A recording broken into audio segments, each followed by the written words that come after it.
वहां से भागने की कोशिश भी करेगा तो कहीं ना कहीं वो पकड़ में आएगा। मामले आते थे, क्या वो किसी खास जिले से आते थे, किसी खास जगह से आते थे? पहाड़ की जो बेटियां हैं तो उसे पुलिस किस तरीके से हैंडल करती थी और कोर्ट कचहरी में आप लोग उसको कैसे देखते थे?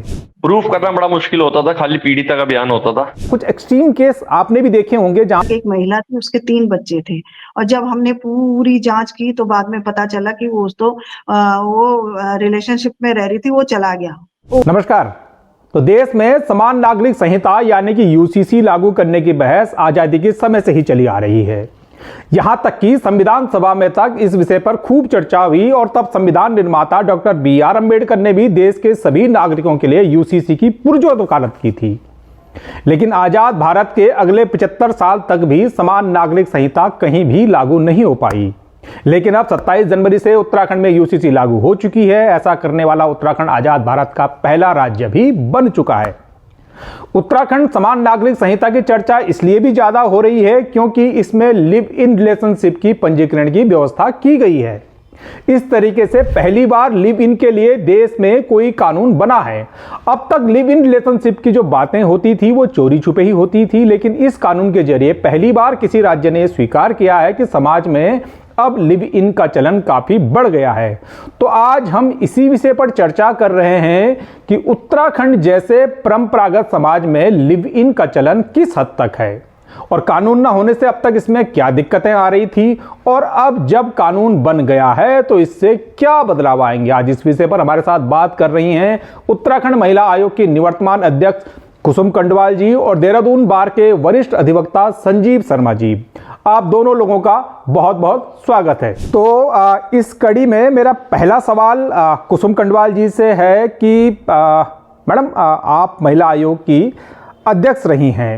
मैं ये जानना चाहता हूं कि आपने लिव इन को लेकर क्या समझा है, मतलब कि इसका चलन कितना है हमारे समाज में, ये कितना आम हो चुका है और जो इस तरह के मामले आ रहे हैं इसमें किस तरह की समस्याएं सामने आ रही हैं, खासकर लड़कियां और महिलाएं किस तरह की समस्याएं इसमें झेलती हैं अब तक की जो स्थितियां थी अब तक। जी, ये आज आपने बड़ा अच्छा सब्जेक्ट लिया है और सबसे पहले मैं माननीय मुख्यमंत्री पुष्कर सिंह धामी जी का आभार व्यक्त करती हूँ उत्तराखंड सरकार का कि ये पहला ऐसा राज्य है जहाँ यूसीसी लागू हुआ है। और मुझे लगता है कि ये जो विषय रहा है लिव इन रिलेशनशिप का, ये बहुत जरूरी भी था। और जब कई सारे बिंदु हमसे ले गए तो हमने प्राथमिकता से ये बिंदु भी उसमें दिया था कि आज महिलाएं जहाँ समाज में सर्वोच्च पदों पे हैं, भारत के सर्वोच्च पदों पे विराजमान है, नाम रोशन कर रही हैं, वहीं कुछ ऐसी महिलाएं भी हैं जो कि इस तरह की लिव इन रिलेशनशिप में रहती हैं, क्योंकि जब दोनों की सहमति बनके दोनों साथ रहने लगते हैं और उसके जो पार्टनर होता है उसके द्वारा उसे विश्वास में लिया जाता है कि भविष्य में हम शादी करेंगे या बिल्कुल ये चिंता मत करो, ये करो वो करो, तो वो सरलता से उसकी बात मान लेती। छोटा सा उदाहरण मैं आपको देती हूँ। एक केस हमारे पास आया है, उसके 3 बच्चे थे और जब वो आई कि मेरा पति पता नहीं हमें छोड़ के चला गया, पता ही नहीं चल रहा कहाँ है, कैसा है, हमने पुलिस में भी किया, नहीं पता चल रहा है। तो वो जब हमने उसको केस को सॉर्ट आउट करने की कोशिश की, हमने देखने पूरा देखा, तो बाद में पता चला कि उसकी अभी तक शादी रजिस्टर्ड नहीं हो रखी है, वो रिलेशनशिप में रह रही है। अब ऐसी स्थिति में आप बताओ कि 3 बच्चों को कैसे वो संभाल पाएगी। अब वो तो चला गया, छोड़ के चला गया, अब उसे तो पता हो सकता है कोई दूसरी मिल गई होगी। तो कम से कम इससे इतना फायदा है, जो लोग, मुझे लग रहा है कि कई लोग इसमें नेगेटिव मैं सुन रही थी, लेकिन ये समझ में, हाँ, कई लोग, लेकिन ये समझ में उनको मुझे लग रहा है देर से आएगा, या फिर जब उन्हें पता चलेगा कि जब हमारे पास महिलाएं आती हैं और वे रोती हैं कि हमें हमारा अधिकार दिला दें, वो हमें छोड़ के चला गया, उसने मुझे भरोसा दिलाया था और हम दोनों सहमति से रह रहे थे और ये हो गया और अब मैं क्या करूं, मैं समाज में कहाँ कहीं भी नहीं रह सकती हूँ कोई भी, क्योंकि फिर उसके लिए बहुत सारे अधिकार, वकील साहब यहाँ पे बैठे ही हैं, बताएंगे कि उसके लिए क्या क्या अधिकार हो सकते हैं, कैसे वो लड़ सकती है। तो इस कंडीशन में हमारे पास काफी सारी महिलाएं, काफी सारी लड़कियां हमारे पास आती थी। तो उसमें ये अच्छी बात है कि एक बार रजिस्ट्रेशन हो जाएगा तो कहीं ना कहीं वो कानून के दायरे में रहेगा। अगर वो वहां से भागने की कोशिश भी करेगा तो कहीं ना कहीं वो पकड़ में आएगा। ये अच्छी बात इसकी ये है। चलिए, मैं मेरा आपसे दूसरा सवाल है कि आपके पास लिव इन से संबंधित आपने कहा है कि काफ़ी केस आते थे, तो अब मैं ये जानना चाहता हूं कि आपके पास जो अब तक मामले आते थे, क्या वो किसी खास जिले से आते थे, किसी खास जगह से आते थे, मसलन कि मैदानों से, देहरादून, हरिद्वार से, उधम सिंह नगर से, नैनीताल से, या फिर कोई पहाड़ों से भी वैसे ही आ रहे हैं, चमोली, रुद्रप्रयाग, पिथौरागढ़, अल्मोड़ा से, या किसी एक समाज से हैं, या मतलब हमारे पहाड़ी समाज से भी लिव इन के मामले आ रहे हैं? आपके तजुर्बे क्या कहते हैं? नहीं, ये सभी जगह से, सभी समाज। सबसे बड़ी बात हो कि हमारी पहाड़ की जो बेटियां हैं वो अगर जॉब करने, वो किसी इंस्टीट्यूट में कहीं अपनी शिक्षा लेने या कहीं भी किसी भी काम से अगर वो देहरादून आ रही हैं या कोई शहरी क्षेत्र में आ रही, पहाड़ की हमारी बेटियां पढ़ने के लिए अच्छी टैलेंटेड थी, ऐसा नहीं है। और कहीं ना कहीं कोई जो पढ़ के जो कहीं इंडस्ट्री में काम कर रही, कहीं कर रही है, तो जब दोनों में सहमति बनती है तो वो फिर साथ रहते हैं। वो उसमें कोई ऐसा नहीं है, वो पहाड़ की भी है, प्लेन की भी, हर क्षेत्र से है, हर क्षेत्र की, हाँ, हर क्षेत्र की है। और जब दोनों आपस में सहमति से रहते हैं तो आए हमारे पास कई जिलों के, हमारे पास ऐसे केसेस आए हैं, पौड़ी के आए हैं, चमोली से आए हैं, कहीं उत्तरकाशी से, और मतलब कई सारे ऐसे केसेस आए हैं जिसमें कि वो लड़की या तो पढ़ने के लिए आई है, या वो, इसमें सिर्फ लड़कियां ही नहीं, महिलाओं का भी है, महिलाएं भी ऐसी हैं जो कि रिलेशनशिप में रह रही हैं। तो इसमें सभी, मुझे लग रहा सभी समुदायों से, सभी से ये चीज बढ़ी है। चलिए, मेरा अगला सवाल वकील साहब आपसे है कि अब तक हमारे राज्य में लिव इन को लेकर कोई कानून नहीं था, तो इस तरह के मामले जब पुलिस तक अभी पहुंचते थे वो फिर किन धाराओं में दर्ज होते थे, और कुल मिलाकर जब कोर्ट कचहरी तक जब इस तरह के मामले पहुंचते थे, जब लिव इन टूट जाता था, समाप्त हो जाता था, उसमें कोई विवाद होता था, तो उसे पुलिस किस तरीके से हैंडल करती थी और कोर्ट कचहरी में आप लोग उसको कैसे देखते थे? ऐसा है कि जो लिव इन के मामले पहले आते थे, जो लिव इन में रहते थे, तो कोई ऐसा नहीं है कि ज्यादातर मामले ऐसे हैं कि उनमें प्रॉमिस किया गया कि हम शादी करेंगे, अब तक रह, जैसे मैडम ने कहा कि अभी तक रह रहे हैं, थोड़े टाइम बाद शादी करेंगे, उसके बाद 1 साल बाद, 2 साल बाद वो इस चीज से मुकर जाते थे। प्रूफ करना बड़ा मुश्किल होता था, खाली पीड़िता का बयान होता था कि भाई ऐसा है। अब इसके रजिस्ट्रेशन से ये फायदा हो जाएगा, एक तो इसमें काम में कमी आएगी और लड़की को मोरल सपोर्ट मिलेगी, लीगल सपोर्ट मिलेगी। एक डॉक्यूमेंट हमारे पास है और हम उसे, मतलब उस लड़की को न्याय दिलवा पाएंगे, और ऐसे मामलों में कमी आएगी जो झांसा तो दे देते थे और लिव इन में रहने के बाद भाग जाते थे। और इसमें मेरा ये मानना है कि कुछ मामलों में, लव जिहाद के मामलों में भी कमी आएगी, क्योंकि ज्यादातर मामलों में ऐसा होता है कि नाम बदल कर रहे थे, लेकिन 100% नहीं आएगी, लेकिन कुछ काफी परसेंटेज फर्क पड़ेगा। और कानूनी मदद उसकी हाँ, कोर्ट में अच्छे तरीके से हम रख पाएंगे अपनी बात। वकील साहब, यहाँ पर एक मेरा सवाल यह है कि अगर कोई कानून नहीं था, जैसा कि आपने कहा है, तो कानून नहीं था, तो आप लोग फिर उसको एक मजबूत केस बने, इसके लिए आप क्या करते थे? फिर तो आपको निश्चित तौर पर उसमें कानूनी दिक्कतों का सामना करना पड़ता रहा होगा केस को मजबूत करने के लिए। दिक्कत यही था, फिर एक लड़की की सिर्फ उसका बयान ही काफी रहता, मतलब मानती है कोर्ट, लेकिन उसके सपोर्ट में डॉक्यूमेंट्री एविडेंस नहीं होते थे। ज्यादातर मामलों में फिर वो जो है कि दोषी छूट जाता था।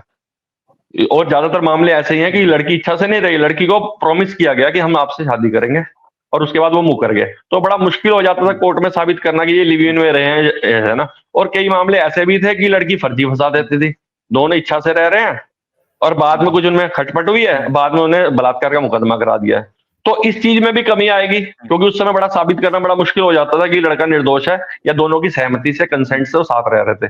तो इसमें दोनों पक्षों को, मतलब ये है कि कानूनी एक डॉक्यूमेंट मिल जाएगा कि अगर वो रह रहे हैं साथ में तो उसका मिसयूज नहीं हो पाएगा। क्योंकि अगर लड़का शादी का प्रॉमिस करके भाग जाता था तो बड़ा मुश्किल होता था साबित करना। ऐसे ही लड़की के साथ कुछ खटपट हुई, लड़के के साथ रह रही है, उसने प्रॉमिस नहीं किया, लड़की कहती नहीं रहा, इसने मुझे झांसा दिया था। अब पंजीकरण हो जाएगा तो एक ये हो जाएगा, अननेसेसरी जो केस है वो कम हो जाएंगे, और जो वाकई में पीड़ित है उन्हें न्याय मिलेगा। अच्छा, वकील साहब, क्या आप कुछ उदाहरण बता सकते हैं जिसमें कि लिव इन खत्म होने के बाद दोनों जो पार्टनर हैं उनके बीच मुकदमेबाजी की नौबत आई हो? और अक्सर एक शिकायत ये भी रहती थी कि लिव इन भाई होता तो सहमति से है, लेकिन बाद में लड़कियां लड़कों पे एक झूठे मुकदमे इसकी आड़ में दर्ज करवा देती थी कि हमारे खिलाफ ये एक मतलब हमसे धोखा हुआ है, या जबकि वो सहमति से होता था पहले। तो इस पर आपका क्या कहना है? हाँ, यहाँ पे एक कोई मामला पकड़ा गया 420 400 उसमें किसी फ्रॉड किया, तो उसकी बेल एप्लीकेशन डाली तो पता लगा कि वो लड़का मोहम्मदन था, यहाँ पे हिंदू नाम बना के रह रहा था, उसकी पत्नी पहले कोलकाता में थी।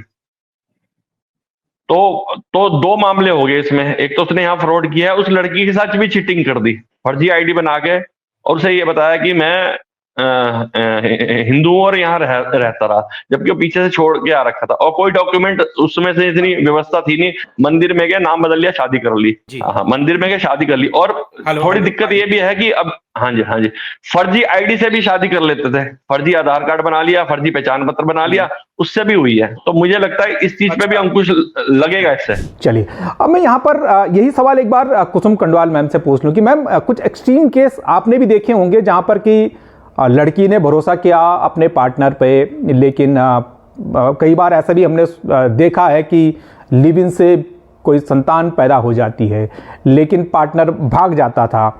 तो ऐसे मामले भी आपने देखे होंगे कि जहां पार्टनर की कोई जिम्मेदारी तय नहीं हो पाई। और क्या इस तरह के कुछ उदाहरण आप बता पा रही हैं कि किस किस तरह की समस्याएं आपने देखी हैं इसमें? बिल्कुल, मैं तो तभी ये विषय हमने तभी लिया था, और ये बिंदु हमने विशेषकर, क्योंकि जब मैंने देखा कि अभी काफी इस तरह के लिव इन रिलेशनशिप के केसेस हमारे पास काफी आ रहे हैं, और क्योंकि वो बाद में हमारे आयोग में ही आती हैं, क्योंकि वो पहले तो कहीं पुलिस में भी नहीं जा पाती है, उसे लगता है कि अब मुझे न्याय कहाँ से मिलेगा। अभी मैंने आपको बताया था कि एक महिला थी, उसके 3 बच्चे थे, और जब हमने पूरी जांच की तो बाद में पता चला कि वो रिलेशनशिप में रह रही थी, वो चला गया। उसने कहा वो किसी दूसरे के साथ निकल गया है। अब उसे लाना तो बड़ा चैलेंज हो जाता है कि कहाँ से ढूंढ के लाएं, कैसे लाएं, है। तो वो उस तरह की बात, और भी बहुत सारे ऐसे नहीं है। कुछ लड़कियां थी जो कि कहीं इंडस्ट्री में कहाँ जॉब कर रही हैं, तो वहां पे कोई उन्हें लगा कि उस पे भरोसा करके दूसरे उसे भरोसा दिलाया कि मैं तुमसे शादी करूंगा, हम दोनों साथ रहेंगे। ये इस तरह से रिलेशनशिप में कई लड़कियां तो अपने घर भी नहीं बताती थी कि मैं रिलेशनशिप में रह रही हूँ। कईयों को तो आयोग में आती थी कि किसी को पता ही नहीं चलना चाहिए, हमारे घर वालों को भी पता नहीं चलना चाहिए कि मैं इसमें रिलेशनशिप में रही। तो बहुत कई अलग अलग तरह के केसेस हमारे पास, इतने तक कि महिलाएं भी अगर वो डिवोर्सी हैं या कुछ है, तो किसी दूसरा को, उसका ऑलरेडी परिवार है और वो किसी उस महिला के साथ वो रिलेशनशिप में रह रहा है। तो कम से कम ये चीज अच्छी बात है कि अगर रजिस्ट्रेशन होगा, ठीक है, तुम रहो, अगर रह रहे हो तो रहो, लेकिन किसी का सिर्फ महिला का इस्तेमाल करने के लिए और उसको इस्तेमाल करके उसे छोड़ दो, फिर वो बेचारी डिप्रेशन में चली जाती है। अब वो कैसे, वो बच्चों को, अगर उसके बच्चे हो गए, कैसे भरण पोषण करेगी, कैसे वो तो कुछ 125 के भी कहाँ से ढूंढ के लाएगी कि अगर भरण पोषण के लिए वो 125 का उस पर मुकदमा डालती है, कुछ भी डालती है, तो कैसे करेगी। तो इसलिए देखो, ये बहुत अच्छा विषय है कि इसमें रजिस्ट्रेशन हो जाएगा, तो कहीं ना कहीं उसे पुलिस पकड़ के लाएगी, कहीं न कहीं कानून के दायरे में रहेगा। और ये, और जो मुझे लगता और लोग भी हैं, एक बार में फिर उन्हें भी थोड़ा सा होता है कानून का, कई सारे मिसयूज भी करते हैं, कई होता है, जैसे अभी वकील साहब भी कह रहे हैं कि कुछ महिलाएं भी इसका मिसयूज करती हैं। लेकिन क्या होता है कि वास्तव में जो पीड़ित होती हैं, 1-8% मिसयूज करेगी, लेकिन जो ज्यादा परसेंटेज होता है वो बेचारी इस्तेमाल होती हैं, तो उन्हें न्याय मिले। और जैसे आपने कहा कि लड़के को भी न्याय मिले, अगर लड़के मिसयूज कर रही तो लड़के को भी। अच्छा वकील साहब, अब तक के जो कानून थे, क्या इस तरह के मामलों में लड़की के लिए इस तरह के मामलों में क्या भरण पोषण लेना संभव हो पाता था? क्योंकि अब तक तो लिव इन को कहीं मान्यता ही नहीं थी कानूनी रूप से। तो क्या मतलब अब अभी से, मतलब अभी हद से ज्यादा आप किस तरह की कानूनी सहायता लड़की को दे पाते थे इस तरह के मामलों में, अगर किसी के साथ कोई धोखा हुआ है इसमें? तो जैसा मैडम ने बताया ना, छोड़ के भाग गए तो ट्रेस करना बड़ा मुश्किल था। अब जब पंजीकरण होगा तो उसके प्रॉपर डॉक्यूमेंट होंगे। अब गलत एड्रेस नहीं दे पाएगा, छोड़ के भाग गया। और लिव इन का अगर वो रजिस्ट्रेशन कराते हैं तो उसके लिए डॉक्यूमेंट भी चाहिए, उसका आधार कार्ड भी चाहिए या पहचान पत्र चाहिए, तो उसका भागना मुश्किल हो। ये बात सही है, कई मामले ऐसे हैं हम ट्रेस ही नहीं कर पाए कि हमने खर्चा मुकदमा डाला कि वो भाग गया और वो उस एड्रेस पे रहता ही नहीं। अब ये अगर ये पंजीकरण हो रहा है तो हाँ हाँ फर्जी था। अब ये होगा, पंजीकरण होगा तो फिर वो पता लग जाएगा कि भाई वो कहाँ से है, कैसे है ना। और फिर कोर्ट में प्रूफ करना आसान होगा। अगर आ भी जाता है तो कोर्ट में प्रूफ करना आसान होगा, तो कोर्ट में महिला का पक्ष बड़ा मजबूत हो जाएगा, जो कि बड़ा साबित करना बड़ा पहले मुश्किल होता था। जैसे इसको मैं उसके शादी के पंजीकरण से भी जोड़ रहा हूँ। पहले अभी भी कोर्ट में मांगा जाता है शादी की कार्ड दे दो या कुछ दे दो। एक मामला मेरे पे ऐसा था, पुलिस वाले ने किसी महिला की मांग में सिंदूर भर दिया और उसके साथ 2 साल रहता रहा। अब वो पत्नी पति मान के अपना रह रही थी, विधवा महिला थी। अब बाद में पता लगा, उसने कहा जा यहाँ से। तो जब हमारे पे आया तो बड़ा मुश्किल से मुकदमा पंजीकरण का, मतलब महिला आयोग का, महिला हेल्पलाइन का उसमें योगदान रहा, तब मुकदमा हुआ। लेकिन हमारे पे कोई डॉक्यूमेंट नहीं था। अगर वो लिव इन में भी रह रहे तो वो होता तो हम आराम से उसे कटघरे में खड़ा करते। लेकिन यह है कि चूंकि महिला आयोग और हमारी महिला हेल्पलाइन से उसकी मदद हुई तो हमें थोड़ी मदद मिल गई, अन्यथा बड़ा मुश्किल हो जाता है। अच्छा शर्मा जी, जैसा कि मैडम ने कहा है कि पहले धोखा खाने पर भी लड़कियां कहती थी कि भाई उनके परिवार को कम से कम इसकी जानकारी नहीं दी जाए, मतलब वो कहती थी कि हमको न्याय मिले, जिसने धोखा किया लिव इन पार्टनर ने, लेकिन इसकी जानकारी उनके परिवार वालों तक ना पहुंचे। अब मेरा आपसे यह सवाल है कि अब जब लिव इन का पंजीकरण अनिवार्य हो गया है तो क्या अब ये झिझक भी अब लड़कियों के अंदर की खत्म हो जाएगी कि भाई अब किसी को बताना नहीं, क्योंकि अब तो वो ऑलरेडी पंजीकरण उसका हो चुका है। तो क्या इससे महिलाओं को अब ज्यादा मतलब न्याय मिलेगा, क्या वो ज्यादा सुरक्षित हो पाएंगी? आपका इस पर क्या कहना है? हाँ मैं इसे ही कह रहा हूँ, जो पंजीकरण की बात है, मेरा ये कहना है लिव इन के मामले इससे कम भी होंगे। नहीं तो कई लोग सोचते थे करेंगे तो आदमी अब सोचेगा, लड़की को धोखा देने से पहले या उसे फ्रॉड करने से पहले सोचेगा कि उसके लिए कानूनी शिकंजा तैयार है। तो जो सही होगा, जो जिसकी नियत में खोटने वो रहेगा। लेकिन जो धोखा करने के आशय से, यूज करने के लड़की के आशय से करता था, लिव इन में रहता था फिर करता था, उसमें कमी आएगी, मेरा ये मानना है। अच्छा मैम, अभी तो लोग इसका विरोध कर रहे हैं, मैं देख रहा हूं कि बहुत लोग इसका विरोध कर रहे हैं, लेकिन आप इसे समाज या महिलाओं के हित में कितना सुधारात्मक कदम मानती हैं? आपका इस पर क्या मत है? मुझे लगता है जो विरोध कर रहे हैं ना, उन्हें, मुझे लगता है कि उन्हें बहुत चीजें समझ नहीं आती है। क्योंकि मैं जिस आईने से देख रही हूँ, मैं उन महिलाओं को, उन पीड़िताओं को देख रही हूँ जिन्हें हम न्याय नहीं दिला पाए हैं, जो बेचारे अपना सर्वस्व उस पे न्यौछावर कर चुकी हैं, और फिर अब वो ऐसी उसमें खड़ी हो जाती हैं कि जहां वो, उन्हें अपना फ्यूचर अंधेरे में लगता है कि वो अब क्या करेंगी, कैसे रहेंगी, दूसरी जगह शादी करेंगी, घर वाले कहेंगे कि तू तो रिलेशनशिप में रह रही थी। तो मतलब से बनने से बहुत लोगों को समझ आएगा, ऐसा नहीं है, लोगों को समझ आएगा कि ये कानून वास्तव में बहुत अच्छा कानून बना है। इस कानून के दायरे में रह के महिला अपनी सुरक्षा भी देख सकती है। अगर किसी से वो दोस्ती भी कर रही है, रिलेशनशिप में भी रह रही है, तो कहीं ना कहीं, मैं तो महिला भी और वो जो भी पुरुष है, वो दोनों के लिए ही ठीक है कि कोई भी अगर महिला भी उसे धोखा देती है, अभी कई सारी ऐसे भी केसेस आए हैं हमारे पास, तो हम तो अगर हमें लगता है कि यहाँ पे ये लड़की गलत है या यहाँ पे पुरुष गलत है, तो हमें तुरंत समझ में आ जाता है, तो तुरंत हम, आयोग अपनी तरफ से कार्रवाई के लिए लिखता है। तो मुझे लगता है कि महिलाओं को न्याय मिलेगा इसमें। अगर वो किसी के साथ रिलेशनशिप में रह रही हैं तो पूरी, मुझे लगता है कि जो सरकार की गाइडलाइन है, जो रजिस्ट्रेशन उनका होना अनिवार्य है, ये बहुत अच्छी बात है। और इसमें मुझे लग रहा है कुछ कमी भी आएगी, जरूर अवश्य आएगी, क्योंकि हर कोई डरेगा, झिझकेगा, तो कहीं ना कहीं सुधार भी इसमें होगा। चलिए वकील साहब, चलते चलते आपसे मेरा एक अंतिम सवाल ये बनता है कि कुछ लोग कह रहे हैं कि भाई इससे जो है एक सोशल सर्विलांस जैसी स्थिति बन जाएगी, किसी के घर में क्या हो रहा है, एक बेडरूम में क्या हो रहा है, उस पर किसी की नज़र नहीं होनी चाहिए।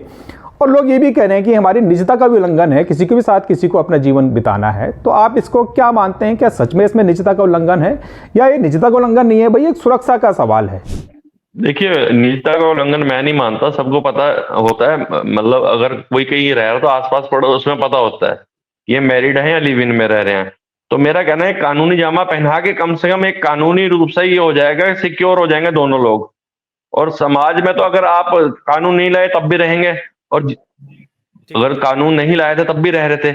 लेकिन अगर अब इससे ये हो जाएगा कि मुझे नहीं लगता कि इसमें इसमें लिव इन में ज्यादा एकदम उछाल आ जाएगा। लेकिन यह मुझे ये लगता है कि लिव इन के मामलों में कमी आ जाएगी।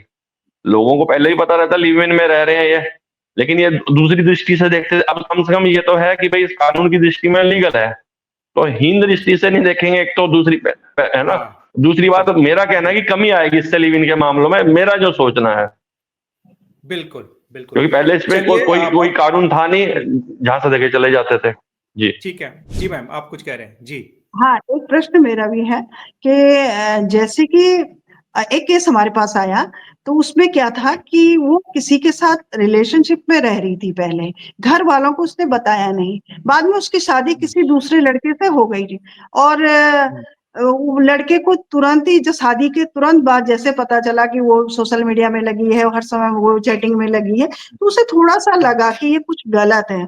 तो जब ये लगा कि ये कुछ पता चला, धीरे धीरे पता चला कि वो ऑलरेडी पहले किसी के साथ रिलेशनशिप में रह चुकी है और अभी भी वो वही है। लेकिन उस बेचारे के लिए भी बड़ी दिक्कत हो गई। जो हम मतलब हमारे पास आए तो बिल्कुल हमने उसे एक दिन वन स्टॉप, उस लड़की को सुरक्षा की दृष्टि से हम वन स्टॉप सेंटर में, फिर हमने उसको बुलाया, मतलब इस तरह पूरी चीजें। तो ये चीजें कम से कम इस चीजों से हम बच सकते हैं। तो इस तरह के जो केसेस आए, बहुत सारे उदाहरण है, मैं कह रही हूँ। तो इसलिए ये रजिस्ट्रेशन जो भी विरोध कर रहे हैं वो गलत कर रहे हैं। उन्हें देर में समझ आएगा कि सरकार ने जो फैसला लिया वो बहुत अच्छा फैसला लिया, महिला सुरक्षा को लेके ये फैसला लिए। तो चलिए, कुल मिलाकर हमने दोनों मेहमानों को सुना है, और सुनने के बाद अब हम इस नतीजे पर पहुंचे हैं कि लिव इन हमारे समाज का सच है। जी हाँ, लिव इन हमारे समाज का सच है। अब इससे आंखें चुराने की ज़रूरत नहीं है। हम इसको न कहें कि साहब ये बहुत अजीब चीज़ है, ऐसा नहीं होता, ऐसा हो रहा है। और नई पीढ़ी के लिए अब ये चलन आम होता जा रहा है।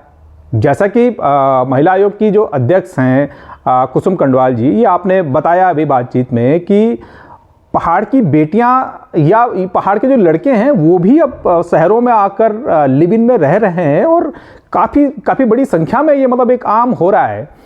तो भाई बात ये है कि वो भी तो इसी समाज का हिस्सा हैं। अगर ये चीज़ अच्छी है या बुरी है, जैसी भी है, लेकिन सच यही है कि लिव इन अब हमारे समय का सच है। इसलिए इसे कानून के दायरे में बांधे जाने में, कानून के दायरे में लाने में कोई बुराई नहीं है। हम उम्मीद करते हैं कि इस कानून के जरिए कुछ सकारात्मक बदलाव आएंगे। जिन खासकर महिलाओं के साथ धोखा होता था, अन्याय होता था, उनको इससे सुरक्षा मिलेगी। और वहीं लड़कों के लिए भी, कई बार लड़कों पर भी अगर गलत आरोप लगते थे तो उनको भी एक इससे सुरक्षा मिलेगी। आप दोनों मेहमानों का बहुत बहुत धन्यवाद। हम फिर किसी सामाजिक मुद्दे पर चर्चा करेंगे। तब तक के लिए नमस्कार।